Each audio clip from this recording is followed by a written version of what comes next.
Ramada garu, first let us begin with this title of the book, New World.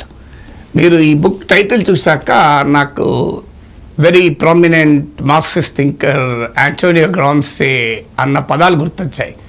The world order is the world order dying, new order is yet to be born, are we passing through the age of monsters అని. అంటే పాత యుగం పోలేదు, కొత్త యుగం ఇంకా పూర్తిగా ఆవిష్కృతం కాలేదు, మనం ఒక ఆటవిక యుగంలో పయనిస్తున్నామని. ఎందుకంటే వీఆర్ సీయింగ్ ద ట్రంప్లమసీ చూస్తున్నాం, ట్రంప్ టాంట్రమ్స్ చూస్తున్నాం, Russia Ukraine war, Israel Iran war, Israel Gaza war, Indo Pak conflict, geo political tension, geo economic tensions, ఇవి చూస్తున్నప్పుడు is it's really different. World ఆర్డర్లో ఏ రకమైతే hegemony, supremacy, ultimate national interest కొరకు world ఆర్డర్ను ఏమైనా చేయనియండి, ఆ పరిస్థితులు ఇప్పటికీ కొనసాగుతున్నాయి. How do you characterize, is it really new world? మీతో మాట్లాడాలంటే చాలా తయారీతో రావాలి, అందుకే చాలామంది మీ షోకి రావడానికి కూడా భయపడుతూ ఉండొచ్చు. బట్ నాకు చాలా ఆనందం వేస్తూ ఉంటుంది, ఎందుకంటే ఇక్కడ గంభీరమైన చర్చ మనం చేస్తాము. మీరు అన్నట్టుగా అరుపులు, కేకలు, ఒకళ్ళ పాయింట్ని ఇంకొకళ్ళ మీద రుద్దే ప్రయత్నాలు కాకుండా ఒక జెన్యున్ ఇంటలెక్చువల్ కాన్వర్సేషన్కి మీరు ప్లాట్ఫామ్ క్రియేట్ చేశారు, మీకు చాలా ధన్యవాదాలు. గ్రామ్సీని నేను కూడా కొంత చదివాను. గ్రామ్సీ చెప్పిన మాట వాస్తవము. పాత వరల్డ్ ఆర్డర్, ఏ విధమైన ప్రపంచంలో మనము గత 70-75 సంవత్సరాలుగా జీవిస్తూ వచ్చామో ఆ వరల్డ్ ఆర్డర్లో పెద్ద మార్పు వస్తున్నది. మార్పును మనం అందరం చూస్తున్నాము.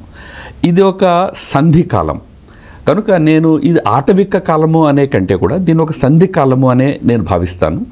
ఒక ఆర్డర్లో నుంచి రెండు ఆర్డర్లోకి మారేటప్పుడు ఆ మధ్యలో కొంతకాలం పాటు కొంత అవ్యవస్థ కనపడుతుంది. కాబట్టి ఈరోజు కనిపించేది ఆర్డర్ కంటే ఎక్కువగా డిజార్డర్ అనిపిస్తోంది. It's a global disorder right now, we're passing through a disorder. But this disorder has certain symptoms of the new order. రాబోయే ప్రపంచపు కొన్ని లక్షణాలు ఈ డిజార్డర్లోనే మనకు కనబడుతున్నాయి. మీరు ఉదాహరణకి ట్రంప్ గురించి చెప్పారు. ట్రంప్ యొక్క విదేశాంగ విధానం ఏదైతే ఉందో అది అమెరికా యొక్క ప్రభావాన్ని, ప్రాబల్యాన్ని తగ్గించే విధంగా ఉన్నది ఇవాళ. కాబట్టి రాబోయే ప్రపంచంలో మనం అమెరికా యొక్క ప్రాబల్యం తగ్గడం చూస్తాము. ఆల్రెడీ మనమందరము పెరుగుతున్న చైనా యొక్క ప్రాబల్యాన్ని చూస్తున్నాం. కాబట్టి కొన్ని లక్షణాలు ఈ కొత్త ప్రపంచం ఏదైతే రాబోతున్నదో అవి కనబడుతున్నాయి. నా పుస్తకము ముఖ్యంగా 10 ఆ లక్షణాల గురించి రాశాను నేను. 10 points about the new world. చివరి చాప్టర్లో చాలా డీటెయిల్గా చెప్పారు. దాంట్లో రెండో భాగంలో నేను ఒకవేళ భారతదేశం కనుక ఈ కొత్త ప్రపంచంలో ప్రముఖ పాత్ర పోషించాలని అనుకున్నట్లయితే 10 పనులు ఏం చేయాలి భారతదేశం, దానికి ఎలా తయారు కావాలి అనే 10 అంశాలను కూడా నేను రాశాను. కొత్త ప్రపంచం వస్తున్నది అనే విషయంలో నాకు ఎటువంటి సందేహం లేదు. నేను మన ఏదో ఆటవిక యుగం వైపు వెళ్తున్నాము అనే అభిప్రాయంలో నేను లేను. తప్పనిసరిగా ఒక నూతన వ్యవస్థ రాబోతున్నది. ఆ నూతన వ్యవస్థని ఎవరు గైడ్ చేస్తారు అనేదే ప్రశ్న. ఇప్పటివరకు ఉన్న వ్యవస్థల్ని లార్జ్లీ పాశ్చాత్యులు గైడ్ చేశారు, వెస్టర్న్ పవర్స్ గైడ్ చేశాయి. రాబోయే రోజుల్లో అవి చేయలేవు. ఎందుకంటే ప్రపంచంలో అనేక దేశాలు ఇవాళ మధ్య మిడిల్ పవర్స్గా, లేకుంటే చైనా లాంటి దేశాలు బిగ్ పవర్స్గా ఇవాళ ఎమర్జ్ అయి ఉన్నాయి.